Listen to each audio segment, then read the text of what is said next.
Hi everyone, it's the Psychic Sleuth, and I'm here today. I'm going to be doing Susan Powell, but I connected to Charlie instead of Susan this time. Just because I feel like he wanted to get his voice out, and because I was having kind of a hard time connecting to Susan for whatever reason. Maybe she wanted Charlie to speak up, I don't know. But, so just a reminder, I did this reading 8/10/19, so on Saturday. But I do get past, present, and future. Not all may fit here, as cases do interconnect. I do believe that some of the info that we've gotten in Erica, Jen, Mackenzie, and maybe even Cheryl may fit this case. And other cases possibly that I've done as well.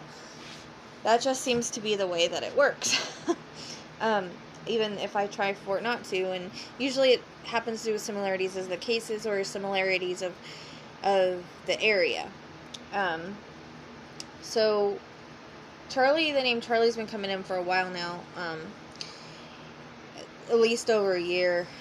Charles has come through many times in the past. I don't know if it's the same one, but also the last couple of days I kept hearing his name. He's came through an EVP that my friend does, so we thought that it was important that Charlie got his voice. So I decided to connect to little Charlie in this reading because he wanted to make his voice known for a long time now. From what I understand, he's also, he tried to make his voice known when he was alive. I found that out after I did the reading. So people took for granted what he saw. Kids are very smart and they do notice the tiniest things. He saw a lot more than people believe and they don't listen to him, which is mind-boggling to me. I had to bring in guides, my wolf and my panther, to hold Josh back, and it worked out pretty well. So, by the way, just to remind you, the first reading, I got Flintstones in that last reading. When you think of Flintstones, what do you think of? You think of dinosaurs and prehistoric. I was told after this reading that I just did by my team that knows a lot about the case, as a validation, that Charlie drew dinosaurs and a mountain. But people are looking in the desert, and to me, it makes kind of no sense because Charlie is a witness. I mean, he was there, so he should have been listened to a long time ago. And so that's why I feel like my reading is accurate, because it matches what Charlie drew. Now we know that. Before I was like, because everybody kept saying the desert. But the fact that I was validated by his drawing leads me to think that it's accurate. So we decided to give Charlie a voice once again. Just because he's a child does not mean he made up anything, or that what he was drawing or what he was saying was inaccurate. He was trying to tell people where his mom was or what he saw, and no one wanted to listen.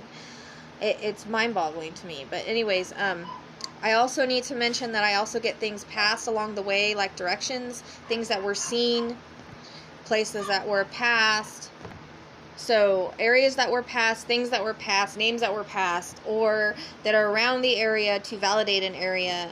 Like I said, not everything's going to fit here, but hopefully most of it does. Things can also be symbolic. So, I just needed to make that known for those of you who don't truly yet understand how this works. Sometimes it's like directions, and sometimes it's things that are passed on the way or whatever. So, I did draw a couple photos, or things trying to explain what I was seeing, and I'll show you that in a minute. So the first thing he wanted to show me was toy planes and cars, and I don't know why he wanted to start that out that way. It could be symbolic, and he was showing me like flying the planes and shows me trains. Then he shows me him being scared and crying, knowing that his dad did something to his mom but afraid to ask or say something. And he shows me tears in his eyes for back at that time, and I do see her wrapped in like a darkish blanket. It was either dark blue or black, and Josh yells, "Get in the car," but I think the little one was asleep, and I think he put her in the car first, but I see the trunk a little cracked, and the kids were in the house, and I see him grab the car seat and put it in the car, so the little one was sleeping. And Charlie, I don't know, I see him walking and then being carried, and he's got his eyes closed, but he peeks. and looking at the car, I think it's a darker color. And if the car is backed into the garage, like the car seat is on the right side and Charlie was on the left, and he asked where we're going. And his dad said on a road trip, just us boys. Mommy didn't want to come. Thinking that, Charlie doesn't know, but Charlie's smart. And I think Charlie pretending to be asleep, but was really watching his dad do some things. Susan is standing with him with her arm around him, smiling. I can see a windy road again, and I want to go up, as I've heard Farmington repeated many times for some reason. It doesn't necessarily mean whenever I say like Farmington that it's going to be like the area. Also, it could be past, or just say that's the direction. Could also be, anyways, a body of water, whatever. It kind of just fits where it fits. So it's mostly dark, but I see a right turn and a gas station, and with yellow that's passed on the corner. And then I got kind of a bit of a blank, but then he kept saying Cherry, and then I saw there's like a pool in between two mountains, like a road, but as it's cold and snowing, it's not too far up, but there's a place that he knows about. I see a camping sign or a sign with a tent.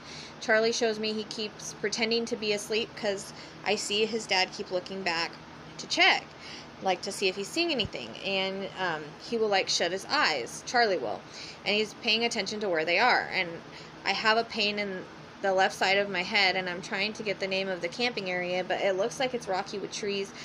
And I mean, there are, I think, mines or caves possibly nearby or hidden. I heard the word Patsy, the word Willowbrook, Custard, number 89, Sleepy Hollow. The pain is going into my right ear on my left side. My ear on my left side. By the way, if you didn't watch Erica, Sandy came in it before I ever started Susan. So something with Ridge. Also, Ridge something, the word hope. And you know how a radio goes in and out, like with static, how it feels like really strong for a minute, and then he goes out, Charlie does, and then he comes back. It's like a barrier, kind of. I don't know if it was his dad trying to get through or whatever, but the word Austin, the word melancholy. I hear bees buzzing or some type of bug. I'm shown a jar of honey. There has camping and fishing and hiking, but the area she's in, like, is hidden.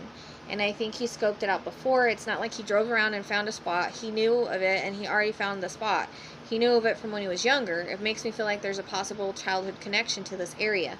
The word baker or bakers keeps showing me trains, and I don't know why. I think could be an old train mine type of thing, or maybe some old train tracks or a train close by, or you pass like some kind of train, something.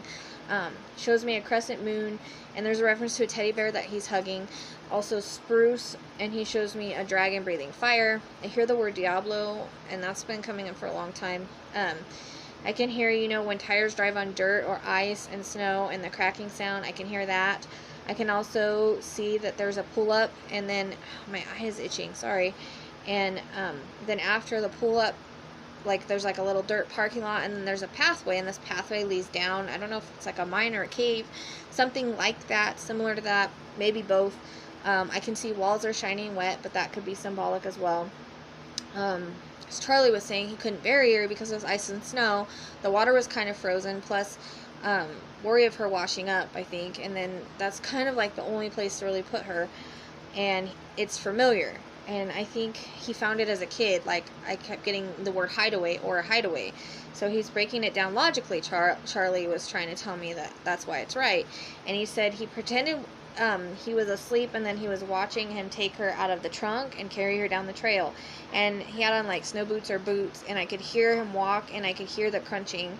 And this cave or mine or whatever it is, looks like it's kind of hidden by branches and trees. No one really knows it's there. I think it's where the hideaway comes in, and now I see boards over it, or it's boarded up with like an X kind of thing, but you can still get through. X marks the spot, and I hear dripping water, and I feel like, how caves and stuff, there's like fallen rocks. I think he laid her down with a blanket and then put rocks on top of her. Because I kept seeing him like picking up rocks and putting on top of her, so that like if anybody like saw like a pile of rocks, they would think no, just a pile of rocks. I also saw like a warning sign, so I don't know if that's on the way to her or around her. It kind of reminds me of like back in Erica, how I got the black and yellow sign with the stripes. It kind of reminds me of that. I got the reference to molten lava, so maybe from back in the day or something long ago, maybe it made rocks. I don't know if this camping area is just this is a camping area. It's just close to one or like on the way to one. I think it may be just close. Like if you keep going, you hit the camping. I saw snow falling and him not being able to see well. I got a reference to maybe about 5 minutes or so between the mountains. Depends on how fast you drive. Possibly 89 because I got 89. I saw it clearly. It was kind of thrown at me. I got a reference to trees too, like lots of trees, like in a way woodsy but mountain woodsy. And I feel like I want to go right or on the right side of the road. Like, when I made that turn, it was right and then right, which makes sense because that's where the mountains are. Right side of the road is a little curvy. And there's like a first turn off, and I think there may be either a lake, a river, a creek, or some type of water where Josh used to play in when he was younger, but I felt like a bigger body of water. It could even be a reservoir, I guess, just because reservoir I dreamed of, and it might interconnect with Jen, but it looked like a big body of water, so it might be closed, or like if you keep going up the road, it's there. Like in the vicinity. So, because I kept seeing a reference to a rope swing into the water. So, like I said, it might be like further up or close by. Hear the word moonbeam. I see him walking back, and poor Charlie has tears in his eyes that he's like tears that he's holding back, and he's pretending to be in the car asleep. And I see him drip down. I see them drip down his face, the tears, and in the dark, quietly, suffering in silence, knowing better than to ask. I'm not really sure what happens after that. I think Charlie cried himself to sleep, but I think maybe they stayed somewhere, not a camp. It was too cold. Possibly a hotel, like those dinky small ones with no cameras. And he had a hat that he pulled way down. It was dark blue, either dark blue or black, baseball cap, dark in color. And he pulled it way down so no one would recognize him. And I got a reference to the word wood and pine and numbers 57 and the color red. And I think that's all. He's waving and standing with his brother and his mom, and they're all happy to be together. Josh is on the lower astrals, and he's still evil because he's dumb. And I know he's around. I can feel pain in my shoulder when he comes, like, through. Like, if I feel like I've been kind of close to an area before because I'll get this pain in my shoulder. My guides were strong at holding him back during this, though. I think Charlie wanted to do this for a long time because his name has come in for quite some time. He didn't show if he witnessed anything, but I feel like he did. The way he makes me feel, he just really doesn't want to go over it or talk about it. But I see him looking and watching through a cracked door, like peeking through it. I think he basically knew and saw basically everything, and I think he's happy to be with his mom again. I think he would have been traumatized, like his whole life would have been screwed up. He shows me the outcome if he would have lived, probably turned into drugs or self-medication, and probably ended up passing young or down a bad road. Because he says it was very hard on him and no one was listening, and he felt like he was kind of suffering in silence. So he's happy they're together without Josh. This is not the first time, I think, in like past lives or whatever. I think Charlie went through so much and no one would listen to him. Like he had no idea of where, like he had an idea of where his mom was, an idea of how to get there, and he was trying to tell everybody, but no one would listen or took him seriously. I also had a vision of a tall pointy rock in Erica. I'll show you that I drew. I wonder if it fits here. Finally, he gets to make his voice known. He's a sweet boy, very gentle spirit, very old soul, smart kid. He kept showing me him playing with a golden retriever, a dog, so I don't know why that could be symbolic as well. Sweet, sensitive boy, very sad situation. The sign was brown that had the tent on it. And some things that could fit from the other readings, possibly. There's Erica came through. Erica, that she came in a lot for some reason, can interconnect also with her and Mackenzie, was Crystal Buchanan, but Buchanan also interconnect the Sid girl missing. Her last name's Buchanan. Rainbow, and that's in the third reading of Erica. Rainbow, Diamond, possibly ranch or horses or equestrian. Birch and branch, or possibly some things that could fit here from the other readings. I'm sure that there's more as well. I mean, how we figure out the interconnects is we start looking to see if other things from the reading are around what we've gotten in other readings. It's kind of confusing, and I do have to admit, but it's not my fault. It's just the way that it is, and I wish it was easier, but I don't know why it's like that way. So let me show you the pictures that I drew real quick. So I don't know, the rock, I have my big light on, so I don't know why my lighting is so bad, but this is like the rock I was seeing, and I don't know if it's here or if it's Erica, but I think it might fit here actually. But see, it's like there might be other rocks around it, but it's definitely, it comes to a point. That was one thing that I drew. And so you can see, like, it's like a windy road, and then, like, you take like a little road off, and then there's a parking lot. Like, it reminded me like around, like, if there's no snow, it would be dirt, and then there's like a pathway that leads to like the cave or the mine or whatever that is, little spot over there, and then it looks like there's mountains in the background, and of course there's trees around. And I'm sorry, like I said, I try with my light, my biggest light in the house is on, so I don't know why my lighting is so bad, unless it's possibly just the tablet crappy. So because my computer broke, and I ended up having to get like a tablet and a wireless keyboard in order to do my work. Anyways, thank you guys so much for watching, liking, subscribing. If you guys have an idea of where they're talking about, let me know. You can email at gentleheartreadings@hotmail.com or thepsychicsleuth@gmail.com. Also, if you want to join the group, the Psychic Sleuth Podcast, on Facebook, we do talk about a lot of validations. We do try to figure out some areas. We add everything in there. If I get random visions or whatever, that's where it goes, because I don't always have time to make a video. And so it would be great if you can come in there, and then we can get some ideas going if you guys have an idea of what I'm talking about. I plan on connecting more and trying harder, so it seems like every little bit we get more clues. It's about putting it all together like puzzle pieces. So thank you so much. I'll see you next time.